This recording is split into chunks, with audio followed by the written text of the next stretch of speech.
Good morning, everyone. So, once again, I welcome you. Well, today we are going to start with some very important idioms, and hopefully, all these idioms are going to be useful for your examinations. मजा तभी आता है जब students कहते हैं कि sir exam देते वक्त सारी idioms आपकी कराई हुई आई हैं तो इसी चीज को ध्यान में रखते हुए I am going to start with some of the very important idioms and kindly pay attention to every single one. तो शुरू करते हैं आज का फर्स्ट वन। पहली इडियम हमारे पास है more by accident than by design. यहां पर जो इडियम है ये कहना चाह रही है कि कई बार ऐसा होता है कि किस्मत की वजह से चीजें हो जाती हैं, स्किल की वजह से नहीं। इस वजह से नहीं कि उसके पास कला है। आपको ये ध्यान देना है कि यहाँ पर साफ लिखा है बिकॉज। तो यहाँ जो बिकॉज वर्ड है वो बता रहा है कि लक की वजह से, क्योंकि लक था, लक की वजह से वो फेमस हुआ या उसको सफलता मिली, नॉट स्किल, स्किल की वजह से नहीं। देयर आर मैनी पीपल, इस दुनिया में बड़े सारे लोग हैं, they become famous more by accident, they become famous because of luck than by design, not because of their skill. तो इसको उम्मीद करता हूं आपको बिल्कुल क्लियर हो गया होगा, राइट। इस इडियम को करने के बाद हमारे पास नंबर 2 पे आज है accidentally on purpose. Accidentally on purpose means do intentionally, किसी चीज को जानबूझकर करना। मान लीजिए एक व्यक्ति, उसको किसी को फोन पे मैसेज देना है बहुत जरूरी, लेकिन उसके साथ जो व्यक्ति है वो उसके सामने नहीं देना चाह रहा। दोनों कार में हैं, कार उसने रोकी और चल पड़े दोनों साथ साथ। जानबूझ के उसने अपना फोन कार में ही छोड़ दिया। कुछ दूर आगे जाकर उसने बोला अरे यार मेरा फोन तो गाड़ी में रह गया। क्या उसका फोन गाड़ी में रह गया था? नहीं, उसने इंटेंशनली छोड़ा था, टू डू इंटेंशनली, ताकि वो कहे कि तुम रुको मैं लेके आ रहा हूं, जाएगा और वो अपनी कॉल कर देगा। ठीक है, तो इसको हम कहते हैं accidentally on purpose, do intentionally. लेकिन ऐसा प्रिटेंड करना, दिखावा ऐसा करना कि ये एक गलती से ऐसा हो गया, एक एक्सीडेंट यानी गलती की वजह से ऐसा हो गया। फोन, जैसे मैंने बताया, उसने कहा कि यार फोन तो गाड़ी में छूट गया, ठीक है, प्रिटेंड कर रहा है छूटने का, जबकि उसने जानबूझ के छोड़ा था, राइट। तो he left the phone in the car, okay, accidentally on purpose. He left the phone in the car accidentally on purpose. So he left the phone in the car intentionally but pretended, ठीक है, pretend ये किया that it was an accident. तो उम्मीद करता हूं आपको ये भी आपको क्लियर हो गई होगी। शुरू करते हैं नेक्स्ट। नंबर 3 पे है हमारे पास बैक द रॉन्ग हॉर्स। अगर कोई व्यक्ति रॉन्ग हॉर्स को बैक कर रहा है तो यानी कि वो सपोर्ट कर रहा है, ठीक है, इसको, एक ऐसे व्यक्ति को या ऐसी वस्तु को जो असफल होगा या असफल हो जाएगी। मान लीजिए मैं कहता हूं कि only after investing money, only after investing money I realised, मेरे को एहसास हुआ, I was backing the wrong horse. I was backing the wrong horse means I was, investing money somewhere जहां पर वो फेल ही होनी थी, ठीक है। तो back the wrong horse means किसी ऐसे व्यक्ति या वस्तु पर बैक करना, ठीक है, उसको सपोर्ट करना जो फेल हो जाएगा। और उसका एग्जांपल आपको मैंने बताया, ओनली आफ्टर इन्वेस्टिंग मनी, पैसा इन्वेस्ट करने के बाद I realised I was backing the wrong horse. Alright, let's go for the next one. Next one है हमारे पास द होल कैबुलरी। इसका एक्चुअल मीनिंग होता है सब कुछ, सब कुछ, एवरीथिंग। मान लीजिए मैं एक रेस्टोरेंट में गया, वहां उस रेस्टोरेंट में मैंने खाना वाना खाया, तो वहां के मैनेजर ने मेरे से पूछा कि आपको हमारे रेस्टोरेंट में सबसे अच्छा क्या लगा। मैंने बोला कि well I like I like the food of the restaurant, drinks of the restaurant, its service, ठीक है। तो मैंने फूड को भी पसंद किया, ड्रिंक्स को भी, सर्विस को भी। well, in fact the whole caboodle, सच तो यह है कि मैंने सब कुछ पसंद किया। तो आई होप कि आपको क्लियर हो गया, the whole caboodle means everything. Alright, let's start the next one. What's the damage? What's the damage ये जो है कॉलोक्वियल एक्सप्रेशन होता है कि हाउ मच, कितना पैसा हुआ। मान लीजिए किसी व्यक्ति की गाड़ी खराब हुई, उसने मैकेनिक को दिया ठीक करने के लिए। मैकेनिक ने ठीक करके बोला सर आपकी गाड़ी तैयार है, sir your car is ready. और उस व्यक्ति ने कहा उस मैकेनिक को कि ओके व्हाट्स द डैमेज, तो भाई कितना हर्जाना देना पड़ेगा, ठीक है। तो आप जैसे हम लोग कहते हैं ना हाँ भी कितना हर्जाना, तो वह एक्चुअलिटी में हर्जाना नहीं है, लेकिन हम पूछ रहे होते हैं हाउ मच। तो ऐसी इंग्लिश को हम इंग्लिश में बोलते हैं कॉलोक्वियल एक्सप्रेशंस, बोलचाल की भाषा में यूज होने वाले शब्द। What's the damage, how much. Okay, शुरू करते हैं next one. A damp squib. A damp squib means complete failure, पूरी तरह से विफल हो जाना, ठीक है, फेल हो जाना। मान लीजिए पाकिस्तान से एक जिसे हम कह सकते हैं डिग्नेटरीज का ग्रुप आया, उन लोगों ने बातचीत की, ठीक है, कुछ सर्टेन मुद्दों को लेकर, ठीक है।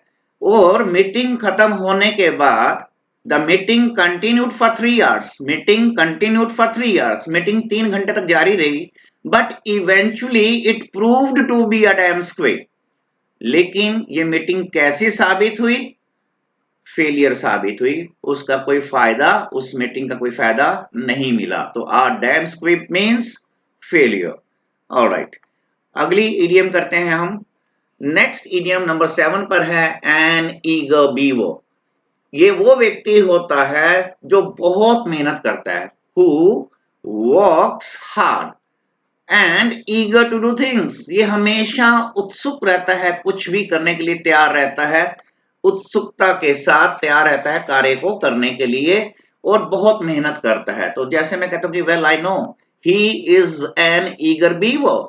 He is an eager beaver means he works very hard and he's always eager to do new things or certain things. All right, next we have is next we have a face like a wet weekend. Have a face like a wet weekend.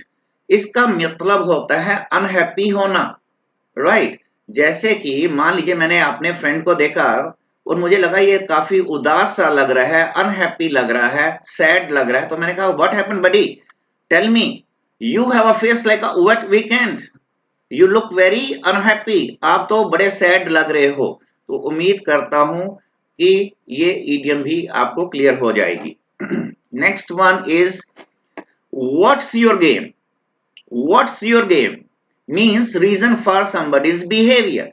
ऐसा होता है कि कई बार क्या होता है कि आप देखते हैं कि एक व्यक्ति जो आपके लिए कोई काम करके राजी नहीं है और आज वो आपके आगे पीछे हो रहा है, क्या खाओगे, क्या पियोगे, आपके लिए क्या लाऊं, मुझे आप कोई काम बताइए। तो तब आपको लगता है यार आज ये कुछ ज्यादा ही मेरे आगे पीछे घूम रहा है, तो आप उसे कहते हो कि what's your game, tell me the reason for your behaviour, ठीक है। तो आप कहते हैं कि you are exceptionally nice today, you are exceptionally nice today, आज तो बड़ा ही यार बढ़िया काम कर रहा है। व्हाट्स योर गेम, ठीक है, क्या रीजन क्या है, चाहते क्या हो। Okay, let's start with number 10। Not a hair out of place means tidy appearance, बिल्कुल साफ सुथरा होना, ठीक है। ऐसी अपीयरेंस जैसे मान लीजिए मैं कहता हूं कि hers is not a hair out of place, hers is not a hair out of place, यानी उसका एक भी बाल बिखरा हुआ नहीं होता, उसका एक भी बाल बिखरा हुआ नहीं होता। मीन्स व्हाट, मीन्स कि वो बिल्कुल हमेशा नीट एंड क्लीन अपीयरेंस में रहती है, राइट। तो not a hair out of place means tidy appearance, बिल्कुल साफ सुथरा होना। All right, now we have is no ifs and buts. मतलब क्या निकला कि कोई बहस नहीं, कोई आर्ग्यूमेंट नहीं होगी, कोई आर्ग्यूइंग नहीं होगी। जैसे मैंने कहा किसी को कि यार no ifs and buts, just do this work, वही आर्गुमेंट नहीं चलेगी। No ifs and buts, you just have to do it, आपको ये करना ही है। तो इस तरह से हम इसका इस्तेमाल भी करते हैं, स्पोकन इंग्लिश में भी इसका इस्तेमाल बहुत ज्यादा होता है।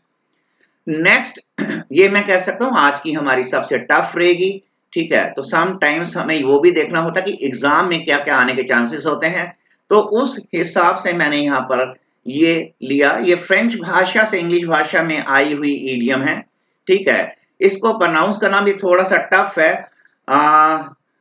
येन सिक्वा, द वर्ड इज येन सिक्वा। अब इसको मैं कैसे लिखूंगा, यहाँ हिंदी में लिखने की कोशिश करता हूं बेटा, आप लोग कोशिश करना। ये या और ये ना है, मैंने यन लिखा, an, right. And sorry because Hindi लिखे हुए आदत नहीं है, काफी टाइम से ना लिखने की वजह से थोड़ा सा दिक्कत आती है। यन सिक्वा, तो मैंने इतना लिख दिया कि आप इसको प्रोनाउंस कर सके, यन सिक्वा। ये एक ऐसी क्वालिटी होती है कि आप बता नहीं पाते कि क्या है। मतलब एक व्यक्ति है, हम उसकी तरफ बहुत ज्यादा प्रभावित होते हैं, हम उसकी तरफ खींचे चले जाते हैं, पर पता नहीं होता क्यों, ऐसा क्या है। तो मैं कहता हूं कि well, I can't tell what is in him or what is in her, but I just know that she I know that she is not particularly attractive, he is not particularly handsome, but but she has a yansikwa, she has a yansikwa, means she has a quality that can't be described, he has a quality that can't be described। तो उसके अंदर कुछ ऐसा है जिसको हम बता नहीं सकते, बट कुछ है, ठीक है, जिसकी वजह से हम उसकी तरफ खींचे चले जाते हैं। All right, let's start with the next one. Next we have is be as keen as mustard. जो व्यक्ति बहुत उत्सुक होता है उसको हम कहते हैं बी एज कीन। देखिए, आप कभी भी सेंटेंसेस बनाना हो, आपको पता है यहाँ पर बी लिखा, तो बी का मतलब क्या हो गया, is M R was were, right. तो आप यहाँ पर बी की जगह इज एम आर कुछ भी लगा दो, तो आप लिख सकते हो कि जैसे सपोज आप कहते हो कि ही, बी की जगह आपने लगा दिया is, he is as keen as mustard to be the captain of the team, he is as keen as mustard to be the captain of the team. तो वो बहुत ज्यादा उत्सुक है, वो टीम का कैप्टन बनना चाहता है, टीम का कैप्टन बनने के लिए वो बहुत उत्सुक है। ऑलराइट, नेक्स्ट करते हैं लेडी मक। ये जो लेडी मक होता है, हम उस लेडी के लिए यूज करते हैं कि जो सोचती है कि she is very important, who think she is very important, होती नहीं है, बट उनका बिहेवियर ऐसा होता है, वो ऐसा बिहेव करते हैं कि जैसे वही सबसे ज्यादा इंपॉर्टेंट है। पार्टी में गए, ठीक है, तो उसने ज्यादा ऐसा बिहेव करना शुरू किया कि सभी उसको देखें, और वो, यानी मान लीजिए किसी दूसरे व्यक्ति ने कहा, look look at the lady mark, देखो उसको, अपने आप को इंपॉर्टेंट समझ रही है जबकि है नहीं। I hope you understand that how we use in our day to day conversation. ऐसे एक्सप्रेशंस हमें एग्जाम के लिए बड़े ध्यान से रखना होगा, ध्यान से यूज करना होगा। जैसे कि आज का ये जो है, ये भी टफ इडियम्स में से एक होती है, इन the main. In the main का एक्चुअल मीनिंग होता है मोस्टली, अधिकतर, अधिकतर। फॉर एग्जाम्पल, अगर मैं कहता हूं in the main they love to visit this market, in the main they love to visit this market, mostly they love to visit this market. तो आपने देखा, इस तरह से हमने आज कुछ ज्यादा नहीं, बहुत थोड़ी सी लेकिन बहुत इंपॉर्टेंट इडियम्स को किया है। तो हमेशा की तरह मैं आपको बार बार यही कहता आ रहा हूं कि मैं आपको सिर्फ और सिर्फ सिलेक्टेड मटेरियल जो हमारे एग्जाम्स के लिए है, मैं वही करवाऊंगा, ठीक है। Otherwise thousands of things are there to be explain, to be stated, to be done. But मेरा ये मानना है कि अगर स्टूडेंट्स टाइम लगाते हैं, वीडियोस को देखते हैं, टाइम उनका लगता है, तो उनको उतना इंफॉर्मेशन दो जो उनके आने वाले एग्जाम्स में उनकी हेल्प हो सके। So guys, continue watching my channel, right? Of course I need your support all the time। तो जितना ज्यादा सब्सक्राइबर्स होंगे, जितनी आपकी हेल्प होगी इस काम को, यानी दूसरों तक पहुंचाने के लिए इस वीडियो को, तो of course I will get much more, excitement, I'll be on top of the world, I'll keep working hard for you guys। तो मैं आप लोगों के लिए सब करता रहूंगा। आज के लिए इतना ही। खुश रहिए। God bless.